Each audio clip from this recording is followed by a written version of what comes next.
अध्याय 9 काकी कहानी अध्ययन से पूर्व। क्या हुआ, तुम उदास क्यों हो? मैंने अपना गृह कार्य पूरा नहीं किया, शायद अब मुझे टीचर डांटे। डरो मत, मीना ने मुझे बताया कि कल तुम्हारे घर बिजली नहीं थी, जिस कारण गृह कार्य अधूरा छूट गया। कहानी का मूल तत्व, हमें सदैव बच्चों की भावनाओं को समझना और सम्मान देना चाहिए। एक दिन बड़े सवेरे शामू की नींद खुली तो उसने देखा कि घर भर में कोहराम मचा हुआ है।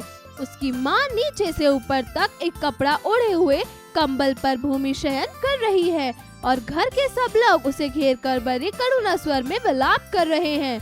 लोग जब उसकी माँ को शमशान ले जाने के लिए उठाने लगे, तब शामू ने बड़े अबदर्द मचाया। लोगों के हाथ से छूटकर वह माँ के ऊपर जा गिरा। बोला, काकी सो रही है, इसे इस तरह उठाकर कहाँ लिए जा रहे हो? मैं इन्हें नहीं ले जाने दूंगा। लोगों ने बड़ी कठिनाई से उसे हटाया। काकी के अग्नि संस्कार में भी वह ना जा सका। वह एक दासी राम राम करके उसे घर पर ही संभाले रही। यद्यपि बुद्धिमान गुरुजनों ने उसे विश्वास दिलाया कि उसकी काकी उसके मामा के यहाँ गई है, परंतु यह बात उससे छिपी न रह सकी कि काकी और कहीं नहीं ऊपर भगवान के यहाँ गई हैं। काकी के लिए कई दिन लगातार रोते रोते उसका रुदन तो धीरे धीरे शांत हो गया, परंतु शोक शांत न हो सका।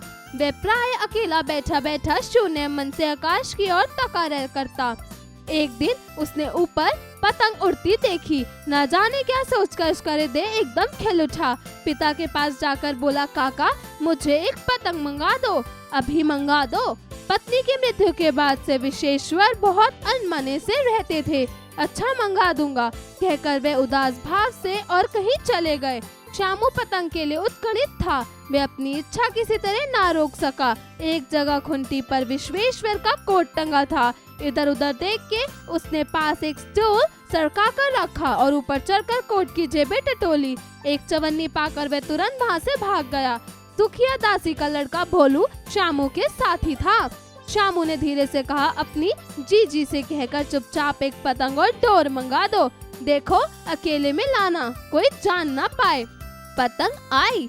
एक अंधेरे घर में उसने डोर बांधे जाने लगी। शामू ने धीरे से कहा, भोला अगर किसी से ना कहें तो एक बात कहूँ। भोला शामू से अधिक समझदार था। उसने कहा, बात तो बड़ी अच्छी सोची, परंतु एक कठिनाई है। यह डोर पतली है, इसे पकड़कर काकी उतर नहीं सकती। इसके टूट जाने का डर है। पतंग में मोटी रस्सी हो तो सब ठीक हो जाए। शामू गंभीर हो गया। मतलब यह बात लाख रुपए की सुझाई गई, परंतु कठिनाई यह थी कि मोटी रस्सी कैसे मंगाई जाए। पास में दाम है नहीं, और घर के जो आदमी उसकी काकी को बिना दिया माया के जला आए हैं, वे उसे इस काम के लिए कुछ देंगे नहीं। उस दिन शामू को चिंता के मारे पूरी रात नींद तक नहीं आई। पहले दिन की ही तरकीब से दूसरे दिन फिर उसने पिता के कोट से 1 रुपए निकाला, ले जाकर भोला को दिया और बोला, देख भोला, किसी को मालूम ना होने पाए, अच्छी अच्छी 2 रस्सियाँ मंगा दे। एक रस्सी छोटी पड़ेगी, जवाहर भैया से मैं एक कागज पर काकी लिखवा लूंगा। नाम लिखा रहेगा तो पतंग ठीक उन्हीं के पास पहुंच जाएगी। 2 घंटे बाद प्रफुल्ल मन से शामू और भोला अंधेरी कोठरी में बैठे हुए पतंग में रस्सी बांध रहे थे। अकस्मात उग्र रूप धारण किए विश्वेश्वर शुभ कार्य में विघ्न की तरह वहाँ आ घुसे। भोला और शामू को धमकाकर बोले, तुमने हमारे कोट से रुपया निकाला है? भोला है कि डांट में मुखबिर हो गया। बोला, शामू भैया ने रस्सी और पतंग मंगाने के लिए निकाला था। विश्वेश्वर ने शामू को 2 तमाचे लगाकर कहा, चोरी सीख कर जेल जाएगा। अच्छा तुझे आज अच्छी तरह समझाता हूँ। कहकर फिर कई तमाचे जड़े और कान मलने के बाद पतंग फाड़ डाली। अब रस्सियों की ओर देखकर पूछा, ये किसने मंगवाई? भोला ने कहा, इन्होंने मंगाई थी। कहते थे पतंग तान कर काकी को राम के यहाँ से नीचे उतारेंगे। विश्वेश्वर हद बुद्धि होकर वहीं खड़े रह गए। उन्होंने फटी हुई पतंग उठाकर देखी। उसके कागज पर लिखा था, काकी। शब्दार्थ, रुदन अर्थात रोना, प्रफुल्लित अर्थात खुश होना, भूमि शयन अर्थात धरती पर लेटना, अकस्मात अर्थात अचानक, विघ्न अर्थात रुकावट, कहो राम अर्थात शोर शराबा। उच्चारण करें विश्वेश्वर। रस्सियाँ मुखबिर हत बुद्धि। उत्कणित अपद्रव। अध्यापन संकेत शिक्षक शिक्षिका पाठ के माध्यम से बच्चों की भावनाओं को समझते हुए उन्हें सही मार्ग पर चलने के लिए प्रोत्साहित करें। अभ्यास कार्य जरा बताइए। प्रश्न 1 दिए गए प्रश्नों के उत्तर बताइए। क श्यामू की नींद किस पहर खुली? उत्तर श्यामू की नींद बड़े सवेरे पहर खुली। ख भोला किसका लड़का था? उत्तर भोला सुखिया दासी का लड़का था। ग श्यामू ने कोट की जेब से क्या निकाली? उत्तर श्यामू ने कोट की जेब से चवन्नी निकाली। घ श्यामू ने अपनी पतंग पर क्या लिखा? उत्तर श्यामू ने अपनी पतंग पर काकी लिखा। जरा लिखिए। प्रश्न 2 दिए गए प्रश्नों के उत्तर लिखिए। क श्यामू आसमान की ओर क्या देखता रहता था? उत्तर श्यामू आसमान की ओर शून्य को ताकता रहता था। ख श्यामू की गंभीरता का क्या कारण था? उत्तर श्यामू की गंभीरता का कारण काकी थी। ग श्यामू के अपद्रव मचाने के पीछे क्या वजह थी? उत्तर श्यामू के अपद्रव मचाने का कारण काकी का अंतिम संस्कार था, क्योंकि श्यामू ये सोचता था कि काकी मरी नहीं सोई हुई है। घ श्यामू ने भोला के साथ मिलकर क्या योजना बनाई? उत्तर श्यामू ने भोला के साथ मिलकर पतंग खरीदने की योजना बनाई। प्रश्न 3 सही शब्द चुनकर खाली स्थान भरिए। ख अकेला बैठा श्यामू डैश से आकाश की ओर देखता रहता। उत्तर दुखी मन। ख डैश एक ही डांट में मुखबिर बन गया। उत्तर भोला। ग डैश ने भोला को विश्वास दिलाया। उत्तर गुरुजन। घ डैश ने घर में डैश मचा रखा था। उत्तर श्यामू अपद्रव। प्रश्न 4 सही विकल्प पर सही का चिन्ह लगाइए। क श्यामू की नींद खुली सवेरे, शाम को, रात को, कभी नहीं। उत्तर सवेरे।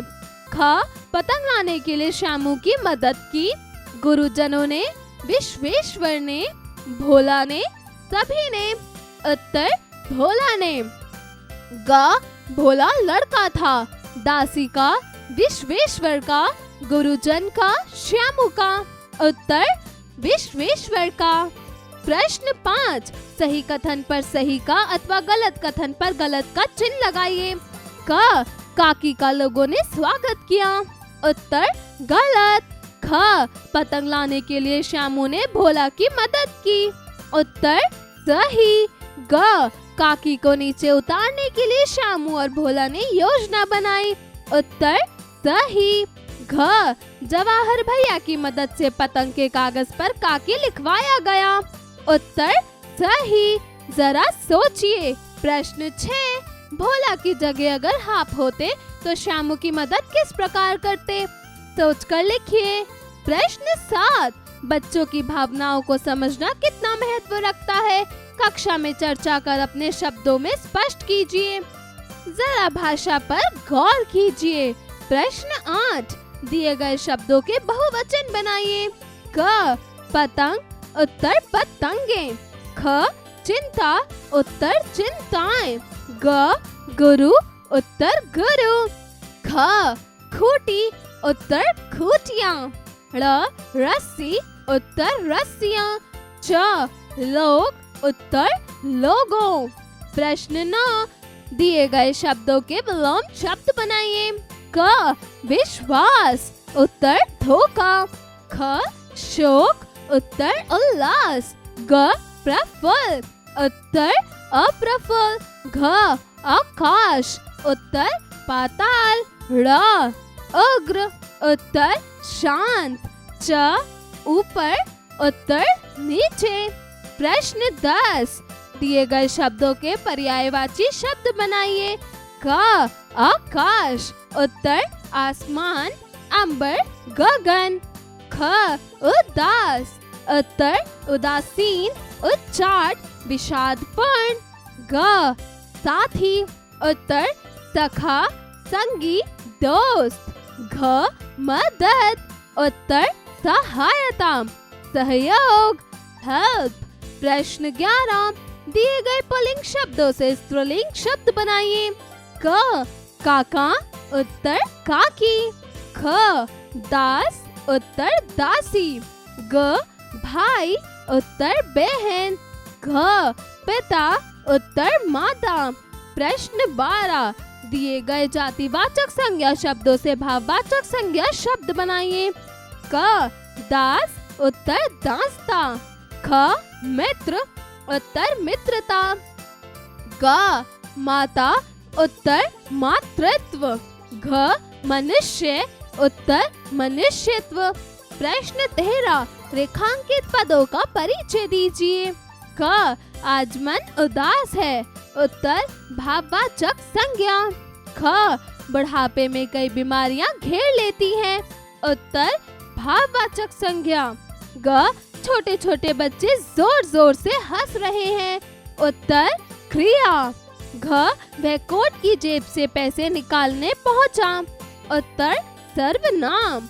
जरा रचनात्मक कार्य कीजिए। प्रश्न 14, मित्र के पिताजी के असामयिक निधन पर मित्र को सांत्वना पत्र लिखिए। प्रश्न 15, श्यामू की पतंग को फाड़ने के बाद उसके पिताजी के मन में श्यामू को लेकर किस प्रकार की भावना जागृत हो रही होगी? संवाद रूप में कक्षा में चर्चा कीजिए। प्रश्न 16, कहानी का सार अपने शब्दों में लिखिए। जीवन कौशल एवं मूल्य परक प्रश्न। प्रश्न 17, सभी की भावनाओं को सम्मान देना भी उतना ही आवश्यक है जितना कि समझना। आप स्वयं की भावनाओं का सम्मान किन परिस्थितियों में करना चाहेंगे और किन में नहीं?